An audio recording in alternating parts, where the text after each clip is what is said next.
There we go. Hey everyone, how are you? Professor Sweeter, welcome to week 2 of COM 105.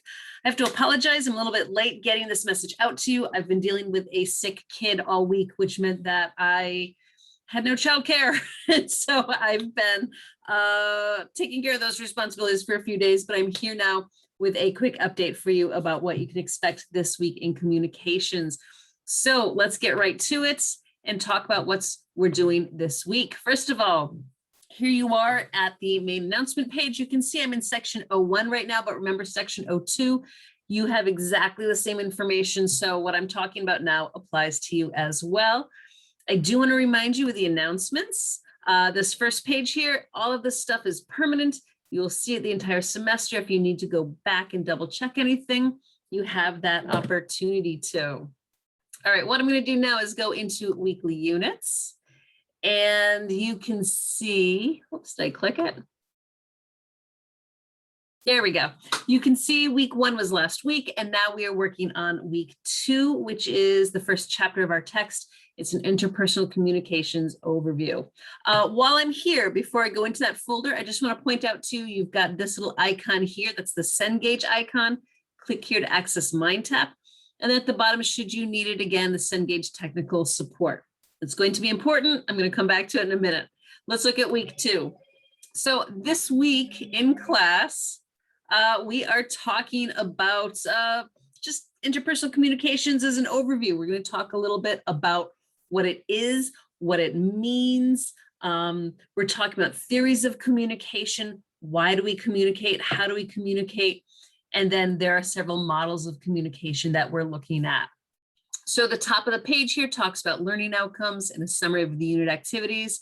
As you scroll down, there's some multimedia. Here is that icon again.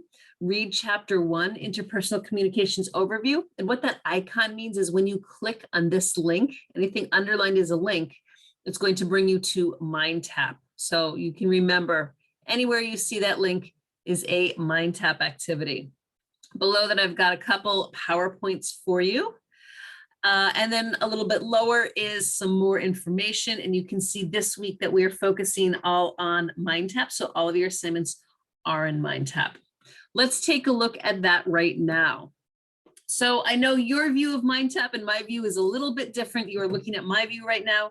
I understand yours looks a little bit more similar to Blackboard. So that is the difference. I unfortunately can't see your view of MindTap, so we have to look at mine right now. This week, we're looking at chapter 1, so I'm going to expand that for you so you can see it. A couple key things that you do need to be aware of. You do need to have access to this resource this week, so you should have purchased the book by now. If you haven't, please reach out to me. Please let me know, because I can do pull strings and hopefully give you a little bit more guidance with that. Please know also that once you log into MindTap, you can create an account, and assuming that this is your first class with a Cengage product, then you can actually access a 7-day free trial. So that sometimes helps people, get through that first few weeks of class, especially if they're waiting on payday. All right. So let's talk about what you're doing this week. You have chapter 1 getting started, and that's really just a quick survey that you're going to be completing to get you in the mindset for interpersonal communications. Below that is a chapter 1 reading. When you click on that, it will open up for you. And it's thinking, here we go. It's going to open up the chapter 1 content for you. Now, I know some people have purchased hard copies of the book.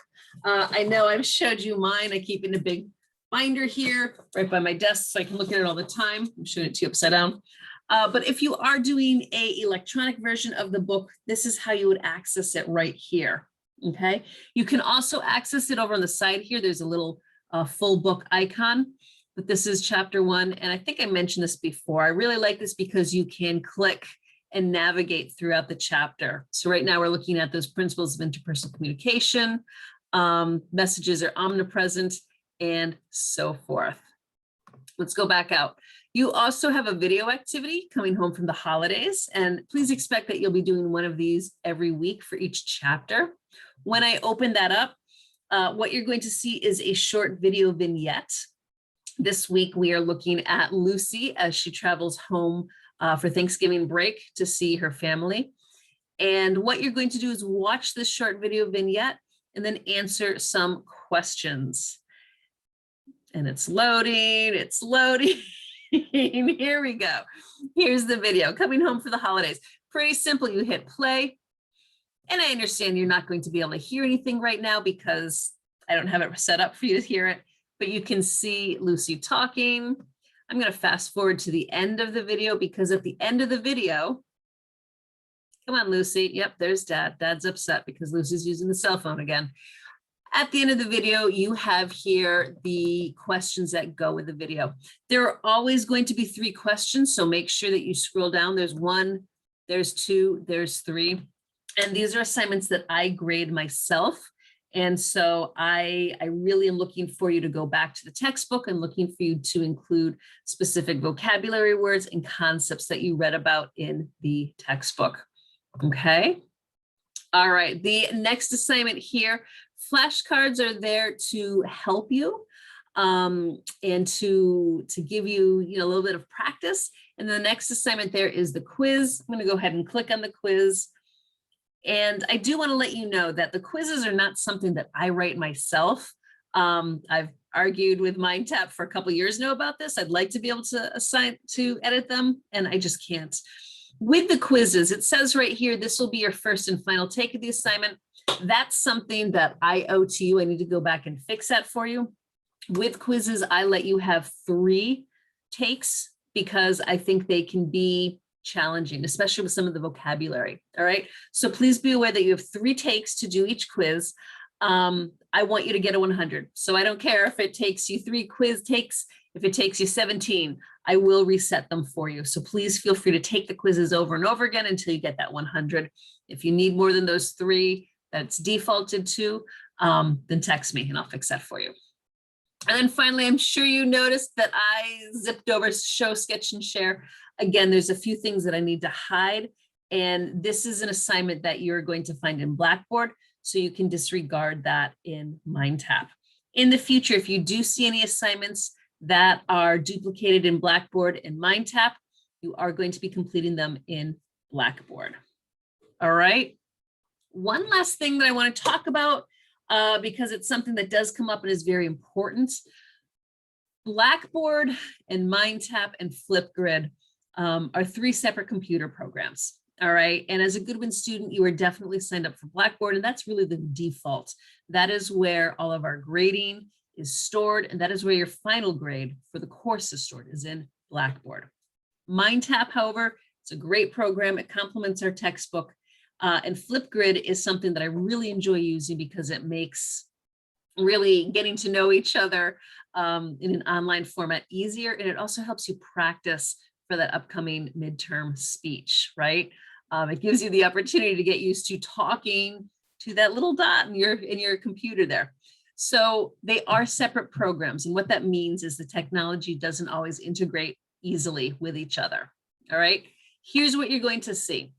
You're going to be completing assignments in Flipgrid and MindTap this week. And at the end of the week, you're probably going to get some error messages from Blackboard saying you didn't do those assignments. If you did those assignments, if you know that you did those assignments, please disregard them. All right. Essentially, what happens is Blackboard receives information from MindTap and from Flipgrid. It's not two-way communication. So when you look at your communication theories this week, this is a very linear communication. All right. It's not transactional. So what happens is MindTap and Flipgrid communicate grades to Blackboard. Blackboard does not communicate with them. Blackboard does not say, oh, you completed that assignment already, I can chill out. What happens instead is Blackboard says, MindTap hasn't sent me a grade yet, so therefore, red alert, red alert. Okay, here's the deal. When I get into MindTap and Flipgrid and I grade those assignments, then those 2 programs will communicate those grades to Blackboard, and Blackboard will stop alerting you and telling you that you haven't done those assignments. Okay, it's the way it is. Unfortunately, it's not something that I have control over. And to fix that, the only way to fix that would be to take away that whole calendar feature that I showed you last week. And I want you to use that calendar because I think it's super important and helpful. So again, if you know that you've already done the assignment in MindTap or you've done it in Flipgrid, but Blackboard is yelling at you about it, don't even worry about it. As soon as I grade it, those grades will be communicated to Blackboard and Blackboard will leave us both alone. All right, guys, I hope you have a great week. I hope you have the chance to get out there and enjoy some of the sun. And please remember, I'm available to you. You can text me, you can email me, you can do a Zoom meeting with me, you can call me, and I am here to help. No question is silly, no question is irrelevant. I hope you have a great week, and I will see you soon. Bye now.